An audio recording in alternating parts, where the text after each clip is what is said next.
Bueno. Antes de nada, buenos días. Efectivamente llevo un calcetín en el móvil para que no salte mucho lo que es la respiración. Y sí, habréis entrado a este vídeo por dos opciones. Una, os he hecho spam. O dos, habéis visto el puto título y habéis dicho, pero ¿qué cojones me estás contando de no sé qué pollas de Ilia, no sé qué, de una mutación de un héroe? Vaya puto flipado, también es posible que hayáis pensado. ¿Qué cojones es esto? ¿Dónde vas con un vídeo tan largo? Etcétera, ¿no? Y un largo etcétera de cosas que es bastante probable que hayáis pensado antes de entrar o ahora mismo. Y efectivamente tenéis razón en todo eso. En plan, en todo lo que habéis dicho. Y todo lo que habéis pensado, efectivamente, tenéis razón. Y yo todavía es que no sé qué hago metiéndome en el jardín, que estoy a punto de meterme, pero es que tuve una revelación. Vi el combate y estuve haciendo otras cosas y tuve una revelación de que esto iba a ser un vídeo buenardo. Y a día de hoy sigo pensando que va a ser un videazo, un puto videazo. Ya veremos cuando esté editando, pero bueno, de momento así voy. Así que simplemente eso, confíen como yo confío. Dejen trabajar, dejen cocinar. Y bueno, antes de nada, recalcar que en este vídeo va a haber varios temas que son un poco polémicos. El propio Ilia es polémico. Pero bueno, yo no me voy a meter en salseos, ¿vale? Si queréis salseos o movida, polémica, etcétera, hay un montón de canales en YouTube y en un montón de redes sociales más que van a profundizar más. Y tenéis muchísimas más cámaras de ecos que os van a decir todo lo que queráis escuchar de muchas maneras porque los algoritmos son así. Entonces, bueno, yo solamente me voy a centrar en el impacto que yo creo que tanto la figura de Ilia como el combate con Volkanovski pues ha tenido, va a tener y poco más, ¿vale? Así que ahora sí, dentro del vídeo. Bueno, pues lo primero de todo es entender los tres pilares que yo creo que son fundamentales para entender todo el pedazo de texto que voy a soltar en este vídeo. El primero, la juventud desmotivada. ¿En dónde? Yo me incluyo. El segundo, bastante revelado el título, la era TikTok. Y el tercer pilar, uno que yo creo que el nombre me ha quedado guapardo, con mucho gancho, son los falsos profetas.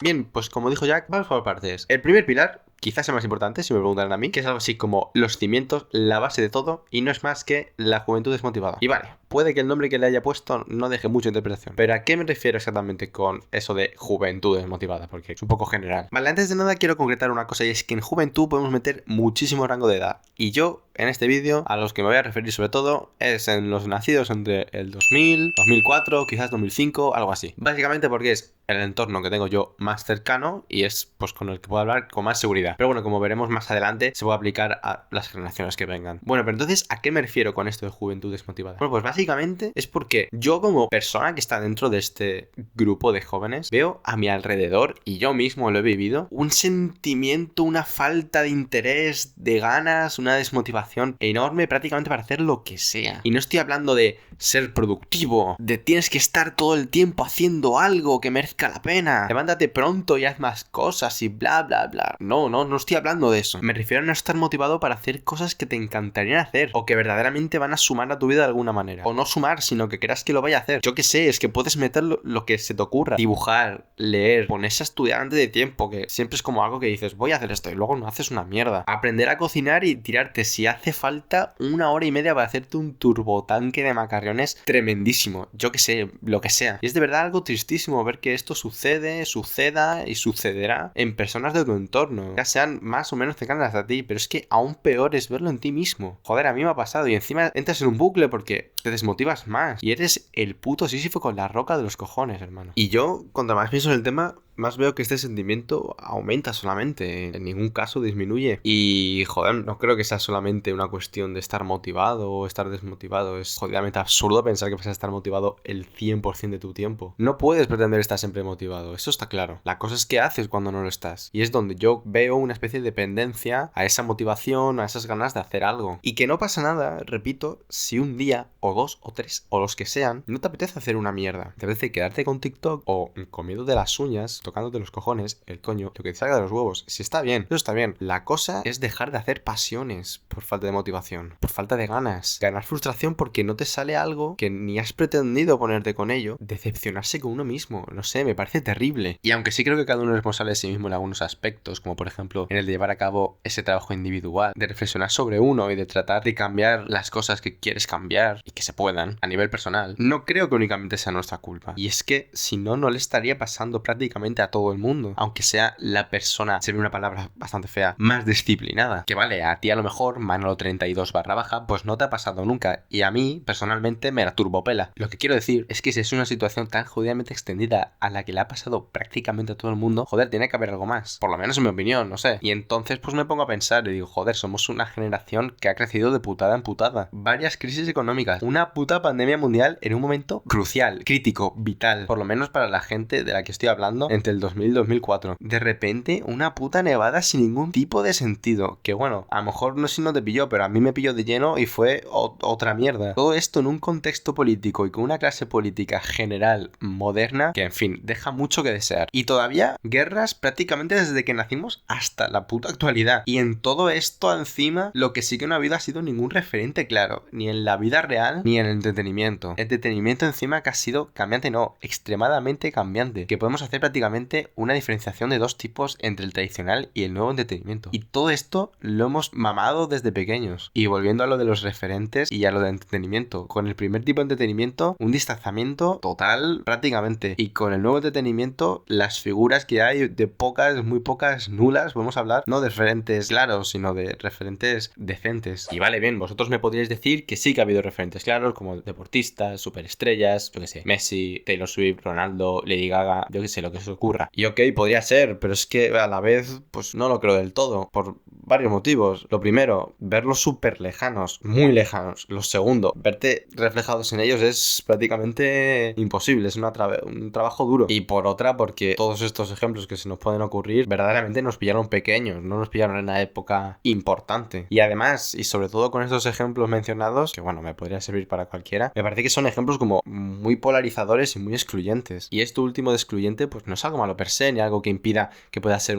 un referente. Bueno, ni esto último ni nada de lo que he dicho hasta ahora. Lo que sí que creo es que impide completamente que pueda llegar a ser un símbolo para todo el mundo. Y esto de nuevo es que no es algo malo, de hecho creo que no debería ni ser importante y que cada uno debería buscarse sus propios referentes, que en muchos casos ocurre con personas poco conocidas o con, yo que sé, con personajes de una película, una serie, de algún libro que te marcan de alguna manera, de algún cómic. Sin embargo, en muchos otros casos esto no ocurre y creo que no es nada descabellado pensar que esa gente sin motivación, sin ganas, sin pasiones, lo voy a decir, sin disciplina o voluntad, y encima sin un referente en el que fijarse o en el que coger inspiración, en un mal momento personal puedan caer en cualquier jodienda de la que luego salir es muy difícil. Y hablo de cualquier cosa, malas compañías, adicciones, estafas, problemas de salud mental, más en concreto de salud mental, en una depresión de caballo. Y todo esto se multiplica por el segundo pilar. Bueno, este pilar creo que es el más sencillo y creo también que todo el mundo sabe a lo que me refiero. Pero a la vez sí opino que es el más importante porque es como un multiplicador. Es el puto por dos de los zombies del COD. Y es que desde que salió TikTok, no solo la concentración, sino que también la paciencia para hacer lo que sea ha disminuido a unos niveles exponenciales en general. Y encima, aún con todo eso, es un puto agujero negro y una manera perfecta de evadirte de ese sentimiento de frustración de no haber hecho algo que querías haber hecho. Y pongo a TikTok de ejemplo porque es el más famoso, pero vamos, todo el formatín ese, shorts, reels, etcétera, etcétera, etcétera, son ejemplos de lo mismo. Donde encima desde la parte del creador, lo que premia el algoritmo de todos estos formatines es la inmediatez y la abundancia de contenido, no tanto la calidad ni nada. Y de todo esto, de lo que hemos comentado, de este majunje, de dos pilares, de no sé qué, lo que se crea es un caldo de cultivo perfecto para el tercer pilar, que no es más que la consecuencia lógica, si lo piensas. Cursos, nuevas maneras de vivir, ganar dinero fácil y rápido, aprender a leer o un idioma también rápido, ser tu propio jefe, aparentar, mentalidad de tiburón, estoicismo. Y bueno, creo que con esto ya todo el mundo sabe al perfil de gente que me refiero. Y es un tema difícil porque si lo piensas bien, Ilia puede encajar bastante bien en este perfil. Y es que de hecho he llegado a participar y a colaborar en podcasts, con canales, con personas que encajan de lleno sin ningún tipo de problema en este perfil. Y de hecho, la idea principal de este vídeo iba a tirar más por ahí. Vale, antes de nada, en primer lugar, yo no voy a entrar a juzgar a este tipo de gente, a este tipo de contenido, a este tipo de canales. Ya tenéis un montón de otros creadores que lo hacen por mí, por vosotros, un montón de hilos en Twitter y su propio contenido para haceros una opinión vosotros mismos. Lo que sí que quiero dejar en claro es que aunque muchos sí que cojean del mismo pie, aunque sí que haya mucha estafa y mucha presunta estafa, mucho cuento, mucha necesidad de aparentar, mucho humo y kilos de mierda debajo de todo ese mundillo, la verdad que no creo que todos planteen lo mismo ni de la misma manera. Yo personalmente sí que hay podcasts que me he visto o que me veo alguna vez y joder, hay ideas como la de ser la mejor versión de ti mismo cada día con las que sí puedo llegar a estar más o menos de acuerdo. Pero aunque sí que pienso esto, sí que creo que la imagen que se intenta vender ni de lejos es la acertada. Mucha gente lo que pretende es transmitir cuán felices son. Y esto a través de cuánto tienen. Y eso gracias a optimizar increíblemente bien su tiempo y con eso hacer muchísimas cosas en su día que le van a servir. ¡Dios, párate! Empecé. ¿Cómo va a ser felicidad real hacer únicamente cosas que sirvan? ¿Y que sirvan para qué? Sí, bueno, puede que para ganar más dinero, ya quisiera yo. Es importante, obvio, pero que hay de uno mismo, de cultivarse, que hay de aprender a hacer un bizcocho de yogur y que te salga mal y te tengas que poner a mirar cómo hacer otra cosa para intentar mejorar esa mierda que acabas de hacer. Esa mierda que has tardado 1 hora y media en engendrar. Que hay de leer, pero de leer por gusto, porque te salen los cojones o del coño leerte un feed de Kika Superbruja por Jerónimo Stilton, no los 3 libros de coaching de Charca que van otra vez a servir. Que de dibujar, de pintar, de montarte un puto concierto de 3 horas en tu casa si estás solo. Y si no también, de caminar por gusto, sin objetivos, sin contar pasos, sin rumbo. Que hay de pensar, de soñar, de marcarse objetivos personales más allá de ser productivo. Además productivo para tener aún más, para poder ser aún más productivo, para tener aún más. Y todo bajo el dogma de que contra más rápido y sencillo, más eficiente, mejor. ¡Dios! No me puedo creer que tanta gente solamente busque eso. Pero lo que sí que me puedo creer es que tanta gente no haya visto otra opción mejor. Y es que sin referentes claros, con una desmotivación enorme y con la necesidad de la inmediatez, pues esa persona que te vende su vida como ese supuesto objetivo a alcanzar y encima únicamente siguiendo su rutina o sus claves para el éxito, simplemente es lo más fácil. Más fácil en el sentido de que haciendo A, B y C, pues va a ser suficiente. Y aquí está el problema, es que nunca va a ser suficiente, ya sea que te salga bien o que te salga mal. Y encima, bajo todo este contexto, la única razón de peso para explicar por qué te salió mal es que no tienes la mentalidad correcta. Y joder, dependiendo de la persona, mentalmente esto puede ser terrible. Y es aquí donde yo creo que tengo que romper una lanza y hacer una diferenciación entre los falsos profetas, que serían ese 85, 90 o incluso el 95% de toda esta gente del mundillo, y los pseudoguías. Ese, digamos, 15% que te vende un mensaje más o menos realista, o unas herramientas o mecanismos para poder sacar lo mejor de ti, y por consiguiente, pues alcanzar objetivos personales. Y así, pues llegar a ser algo más felices. Y es en este pequeño grupo, en este pequeño porcentaje, donde creo que sí que encaja Ilia, ya que rompe completamente con el dogma de lo simple y de lo inmediato, colocando sus convicciones y sus deseos personales como los objetivos a cumplir. En parte y sobre todo porque la disciplina en la que se promueve su discurso, las MMA y su propia historia personal, pues se presta muy bien a ello. Y estas creo que son piezas fundamentales para entender todo lo que puede propiciar la creación o el nacimiento de un referente. Y ahora la pregunta es, ¿qué y cómo se crea un héroe?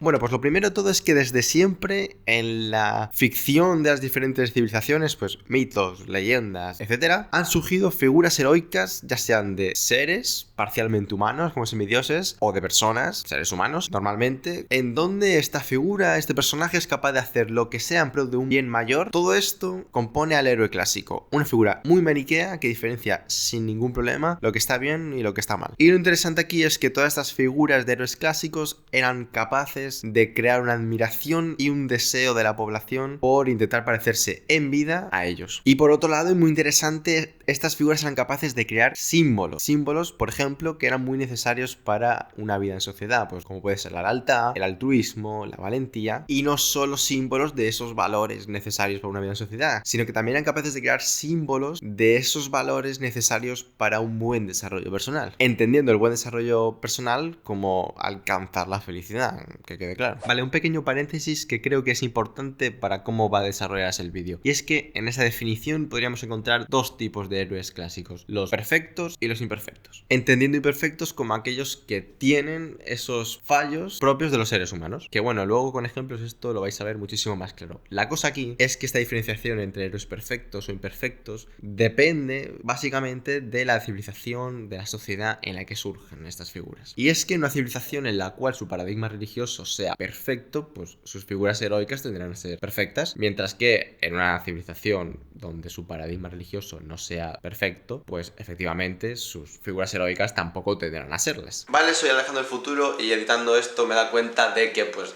esta parte del vídeo no se ha grabado. Disculpar es fallas, el día de la quema se va a escuchar pum pum pum pum todo el puto rato, así que bueno. Simplemente nada, resumen de lo que decía aquí. Ejemplos de civilizaciones con un paradigma religioso imperfecto serían los griegos, por ejemplo, con los dioses que pues son los putos amos, hacen cosas súper increíbles, pero Zeus, deja de follarte animales y esposas y cosas así. Y por consecuencia pues crean héroes imperfectos como Hércules, que pues se cae, se levanta, la caga, etcétera, pero bueno, al final es buen chaval, ¿no? Es el mayor exponente de todo esto. Y también encontraríamos, por ejemplo, dentro de los griegos, pues a Perseo, que decide salvar literalmente a Andrómeda porque se pilla, dice, la ve y dice, hermano, me he enamorado. Entonces pues decide salvarla solamente por eso, que es como bastante egoísta. Y si traemos eso a la actualidad, ejemplos actuales, pues encontraríamos a los superhéroes, sobre todo, y más concretamente yo creo que los que más o mejor se ajustan a esto, o por lo menos los que a mí más me gustan, serían Spider-Man por un lado y por otro Invencible. Y bueno, si hemos puesto ejemplos de los héroes imperfectos, pues ahora toca poner ejemplos de los contrarios, ¿no? De los héroes perfectos. Y encontraríamos al personaje posiblemente más famoso de toda la historia, y es Jesucristo, Cristo, y el cristianismo y todas sus ramas, en donde partiendo del dogma de que Dios es perfecto, pues las civilizaciones que tengan esto como base y que entiendan al ser humano por los motivos que sean, por ejemplo, una ruptura con Dios, como un ser imperfecto, el cual debe buscar volver a reconciliarse con él a través de ciertos valores, pues entonces surgen figuras heroicas perfectas, dadas a los demás y sin imperfecciones reales. En este caso, ya hemos dicho Cristo, y si lo traemos otra vez a la modernidad, pues podríamos encontrar a Luke Skywalker o a Harry Potter. Vale, pues estos son los héroes clásicos y es pues como se entendían entonces. Ahora la cosa es, ¿cómo se entienden actualmente a los héroes? Bueno, pues hay muchísimas variantes, pero yo para este vídeo me voy a centrar en dos. Por un lado encontraríamos los postulados del héroe del filósofo español Fernando Savater, y por otro lado encontraríamos los héroes randianos de la filósofa y escritora Ayn Rand. En 1982, el escritor vasco Fernando Savater publica La tarea del héroe, libro en el cual insta por lo menos a la reflexión de la rebeldía. Dos rebeldías concretamente, contra el orden y contra el desorden. Es decir, pretende ser algo así como un estímulo ético para el ciudadano. Para ello, Savater profundiza en conceptos como la democracia y pone en duda a otros como el Estado. Pero aún más importante es que los define nuevos conceptos como la ética trágica, en parte como algo necesario, ya que desecha la ética tradicional por ser irrelevante y dogmática, y haciendo así a esta nueva ética como la base sobre la que construirá todo su discurso. La cosa aquí es que Savater decide hacer algo muy interesante, y es tomar la figura heroica para poder desarrollar su pensamiento, encarnándola como el ideal ético y un símbolo moral. Y lo que nos interesa en este vídeo, y es que claro, para poder desarrollar todo esto, Savater se asienta sobre 4 postulados, los cuales Francisco Javier del Prado Viezman, en el número 15 de la revista Thelem, no sé si se pronuncia así, lo sintetiza y recoge de la siguiente manera. Primer postulado: el héroe representa el ejercicio triunfante de la virtud. Virtud en el sentido más amplio de la palabra. Por ello su acción ejemplar porque la sociedad construye héroes porque necesita darse ejemplos, al menos en la ficción, está condenada a la proeza y además no considera la posibilidad de fracaso. Eso es así, es por ley. Segundo postulado: el ejercicio del héroe exige la independencia, es decir, la libertad que permite la conquista de su propio ser, fundamentándose a sí mismo entonces como inmanencia ontológica, siendo esto una conquista que solo se da a posteriori e importante tras la victoria de la virtud. Tercer postulado, y este es bastante importante: el héroe no existe en la realidad histórica ni en la prehistoria, es decir, el héroe es siempre ficción, no es más que una proyección imaginaria de la norma irrealizable en la realidad histórica. Y cuarto postulado: el héroe es paradójicamente causa sui, es decir, es causa de sí mismo. Bueno, creo que ya sabéis un poco por dónde van los tiros y sería bastante fácil dejarlo aquí, pero en este vídeo me estoy haciendo una autofelación todo el rato, así que vamos a hilar un poco más fino con las concepciones de los héroes que a mí más interesantes me parecen y que creo que más interesan para este vídeo. Y estas son...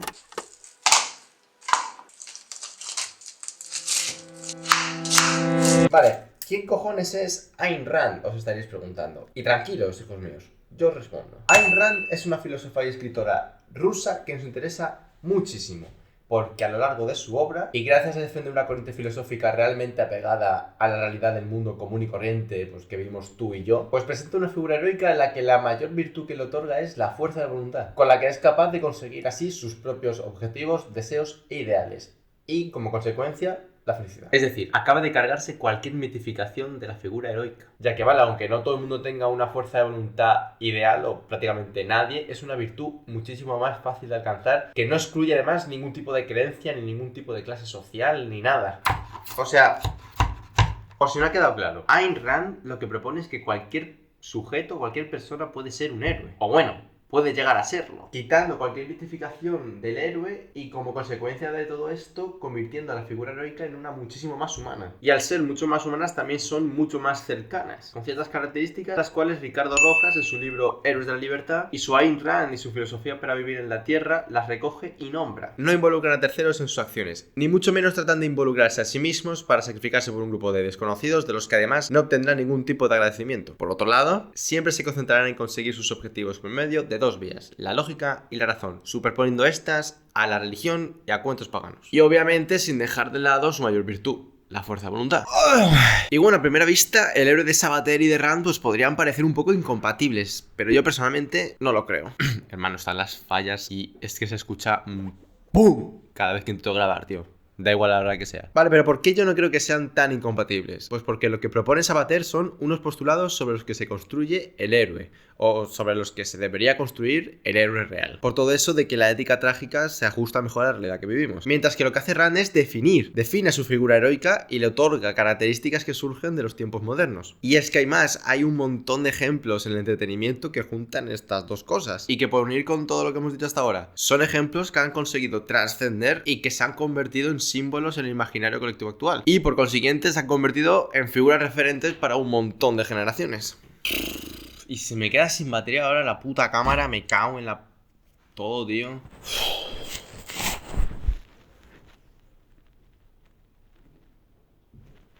Es que encima esto no se lo va a ver nadie. Muchísimo texto. Es imposible que esto vaya a tener... En fin. ¿Cuánto me queda?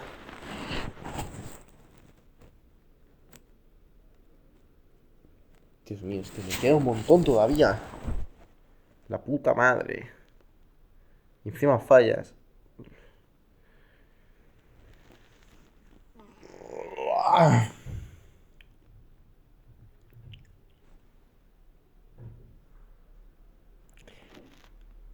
En fin, cafetón.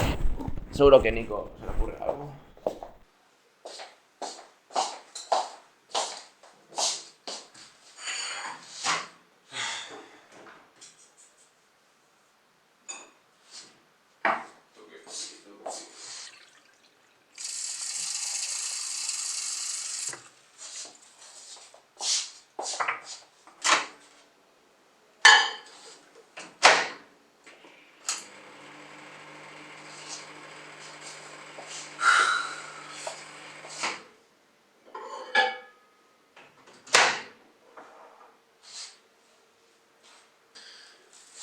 Ni leche tengo, tío. Me cago en la puta. Ay.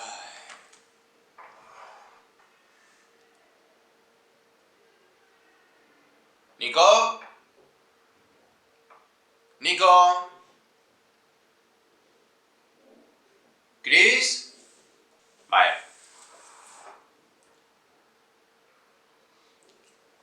Pues ahora sí que estoy jodido. Tocará...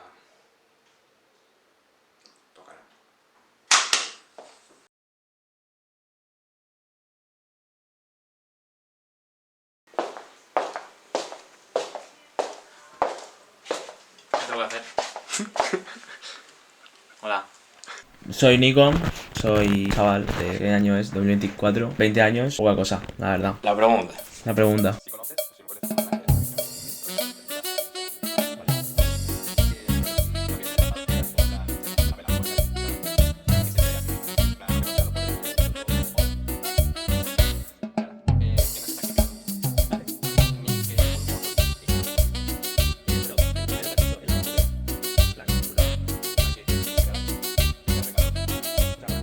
Ni esto es el protagonista de Boku no Hero, de My Hero Academia, Deku, pues el chaval con pelo verde, el protagonista, básicamente. Mi respuesta a la pregunta es Denji, del manga barra anime Chainsaw Man, Y yo creo que es buena respuesta porque es un personaje que ha evolucionado muchísimo con el transcurso de todo lo que le ha pasado. Ahora él lo que intenta es sobrevivir y conseguir todo lo que él quiere ahora mismo. Uno de los personajes que cumple esas características es Saitama de One Punch Man y otro que las cumple Meñique de Juego de Tronos, aunque Saitama sí que se sacrifica por los demás, pero... Uf, pues ya veis, hay un montón de ejemplos que se ajustan a lo que hemos estado comentando y muchos otros que también se ajustan pero que no se han estado diciendo. Y otros muchos ejemplos que si bien podrían ser villanos en sus obras, se podrían ajustar bastante bien a esta definición, como por ejemplo Thanos en Infinity War, no en Endgame. Y ahora lo que queda es la gran pregunta del por qué de este vídeo. ¿Encaja Ilia Tupuria en algo de todo esto? Bueno, pues para poder responder a esta pregunta, lo primero que hay que hacer es entender cómo funcionan empresas como la UFC, así un poco en general, y tener en mente en todo momento los nuevos mecanismos sociales que existen en la actualidad, a día de hoy, como redes sociales, internet, etc. Y aparte de todo esto, también hay que entender y tener en mente el contexto social que se está viviendo. Respecto a la UFC, simplemente decir que al final de todo es un show y se busca dar show. Y por esto, cosas como las grandes peleas sobre todo se ajustan en función de si los peleadores van o no van a dar público, van a dar show, si van a mover gente. Y muchas veces para conseguir esto lo que hacen los peleadores es crear un discurso, formar una narrativa, construyen personajes que se suelen dividir entre buenos y malos, como la WWE, vaya. Y en donde Ilia Tupuria pues se va moviendo, va fluctuando entre los dos grupos bajo el nombre de El Matador. Y es así que llegamos al segundo punto, y es que la existencia de internet ha hecho que mucha gente interprete un papel de cara al público. Lo llevamos viendo muchísimo tiempo con los youtubers. Lo que sucede es que las redes sociales y los nuevos formatos que existen para compartir tu contenido han hecho que la línea entre lo real y lo ficticio, entre el personaje y la persona, sea cada vez más difusa o muy difusa. Y a veces se busca eso. ¿Y cómo se traduce eso al caso de Ilia? Pues para empezar, a Ilia se le dan muy bien las redes sociales. Se ha plantado en prácticamente cualquier programa y cualquier podcast que ha podido. Además que se ha juntado con todo tipo de creadores de contenido. Y en todo este contexto, Ilia juega a mostrarse más como la persona o a mostrarse más como su personaje de la UFC, el matador, haciendo un mix que como espectador es bastante difícil diferenciar en qué momento está siendo cuál. Y ahora sí, podemos empezar a ver si cumple o no cumple lo que hemos estado diciendo. Primer postulado, lo pongo por aquí y lo voy a leer porque es bastante largo. El héroe representa el ejercicio triunfante de la virtud, virtud en el más amplio sentido de la palabra. Por ello, su acción ejemplar, la sociedad construye héroes porque necesita darse ejemplos al menos en la ficción, está condenada a la proeza y no considera la posibilidad de fracaso. Vale, pues primer check de lleno es que si algo ha intentado transmitir Ilia y todo su equipo es que no consideran la posibilidad de fracasar, no consideran la posibilidad de perder ni siquiera. Atreviéndose además a predecir cómo iban a desarrollarse y a terminar algunos combates, cuál iba a ser la dinámica del combate, momento de finalización, etc. Además de que la pelea con Volkanovski se veía como una tarea épica, como una proeza para Ilia y para prácticamente cualquier peleador de su peso. Segundo postulado, pongo por aquí también. El ejercicio del héroe exige la independencia, es decir, la libertad que permite la conquista de su propio ser, fundamentándose a sí mismo como inmanencia ontológica, una conquista que solo se da a posteriori. Ello es importante tras la victoria de la virtud. El heroísmo ético es progresivo, no se asienta en el pasado, sino en el devenir. Pues otra puta check de lleno además, otra vez. Y es que en la historia de Ilia, prácticamente él es el único personaje que existe, es el personaje principal, el cual ha comentado en numerosas ocasiones que todo lo que ha hecho a lo largo de su vida no eran más que pasos para alcanzar su objetivo final, permitiéndose, por ejemplo, elegir peleas. Tercer postulado. El héroe no existe en la realidad histórica, ni en la prehistoria. El héroe es siempre ficción, una proyección imaginaria de la forma irrealizable en la realidad histórica. Para esto es para lo que he explicado antes lo de las redes sociales. Y es que lo que vemos en redes sociales, ya sea de Ilia o de cualquier persona, no es real. Además de que en este caso sabemos que hay un personaje y no estamos viendo a la persona en ningún caso. O bueno, en ningún caso, en casi ningún caso. Es decir, que no se me malinterprete, todo lo que ha conseguido es real, eso no cabe duda, es verdad. Pero el matador no existe y su acción, lo que ha conseguido hacer, es algo que tan poca gente es capaz de hacer y tan difícil que es prácticamente una ficción para el resto del mundo. Para gente como tú y como yo. Que sí, Juan Francisco, que tú eres muy bueno en MMA y eres la futura promesa española. No va por ti. Cállate. Estoy hablando en general. Y cuarto postulado. El héroe es paradójicamente causa sui, es decir, que es causa de sí mismo. Respecto a este postulado, bueno, pues aparte de estar relacionado con el punto 2, es que la historia que se transmite de Ilia y su hermano es de dos personas, de dos hombres que se han hecho a sí mismos a lo largo de su vida, sin ningún tipo de duda. Y bueno, no han parado, se siguen haciendo a sí mismas. Ilia es la causa de que exista el matador, y el matador a su vez es la causa de que exista Ilia, por lo menos a día de hoy. Vale, pues ya vemos que efectivamente encaja a la perfección, o sea, tiene todas las piezas para crearse una figura heroica. Ahora vamos a verificar, vamos a ver si verdaderamente lo es. Respecto a los seres randianos habíamos dicho que, y leo, no involucran a terceros en sus acciones, ni mucho menos tratan de involucrarse a sí mismos para sacrificarse por un grupo de desconocidos de quienes no obtendrán ningún tipo de agradecimiento. Por otro lado, siempre se concentrarían en conseguir sus objetivos por medio de la razón y la lógica sobre la religión o cuentos paganos, y que su mayor virtud pues es la fuerza de voluntad. Bueno, respecto a la fuerza de voluntad creo que está claro que lo cumple sin ningún tipo de problema, solamente hay que ver el KO a Herbert después de la patada que se lleva. And he has the speed advantage. Oh! No way!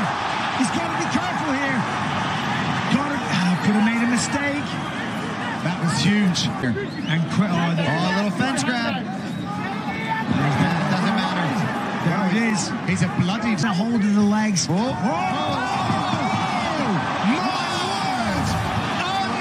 The octagon, even if he's had a rough first round, he has got dynamite in his hands. He can take this fight to the ground. And you know what, John, you talked about these two. Y por otro lado, Ilya solamente tiene en su cabeza sus objetivos. En este caso, el cinturón de campeón. Y bueno, no se sacrifica por nadie que no sea él, y menos por desconocidos. Para conseguir el cinturón de campeón, me refiero. Y vale, aunque en muchas entrevistas, podcasts, etcétera, haya nombrado a Dios como figura importante en su historia y desarrollo, verdaderamente lo que hay tras su victoria pues no es la fe que tiene, lo que hay detrás de su victoria es un entrenamiento bestial y una estrategia, es decir, lógica y razón. Y con esto ya está. Por definición, Ilia Topuria o el matador, efectivamente es una figura heroica. ¿Pero qué importa?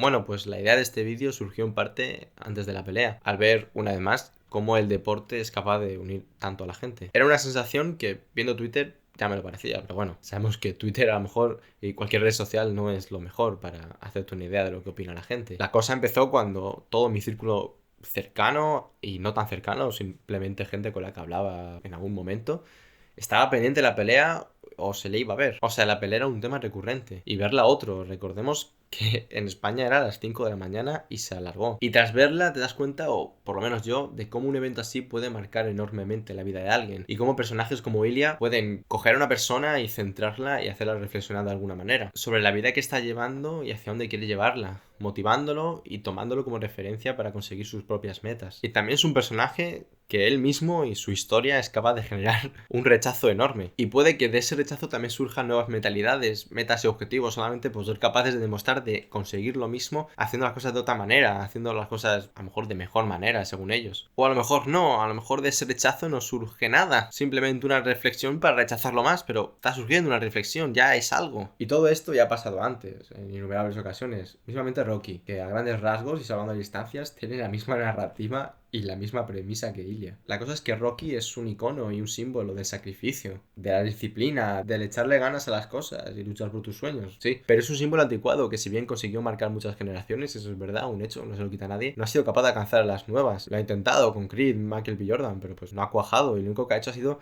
dejar un vacío enorme en un puesto bastante importante, en un momento crítico en donde los referentes populares, como ya hemos visto, o no existen o escasean. No me malinterpretéis, es un peliculón y a mí me encanta. Pero la manera de contar historias ha cambiado muchísimo y la narrativa actual se realiza con otros medios, a través de otros canales y de diferente manera, de otros modos. Y es aquí donde creo que si bien puede que Ilya no sea la figura ideal en la que la gente de mi generación y de las que vengan pues se tengan que fijar, sí que pienso que es por lo menos una gran ayuda y un primer paso para hacer una reflexión sobre sí mismo. Y sin ningún tipo de duda creo que es la mutación, bueno, la evolución lógica de las figuras heroicas de ahora en adelante. Así que con todo lo dicho y para sintetizar, Ilia Topuria, el matador, es un héroe, sí, pero que no es más que el héroe que surge como consecuencia del contexto generacional y social que se está viviendo con una desmotivación enorme, sumado además a la falta de referentes y a la necesidad de cubrir ese hueco.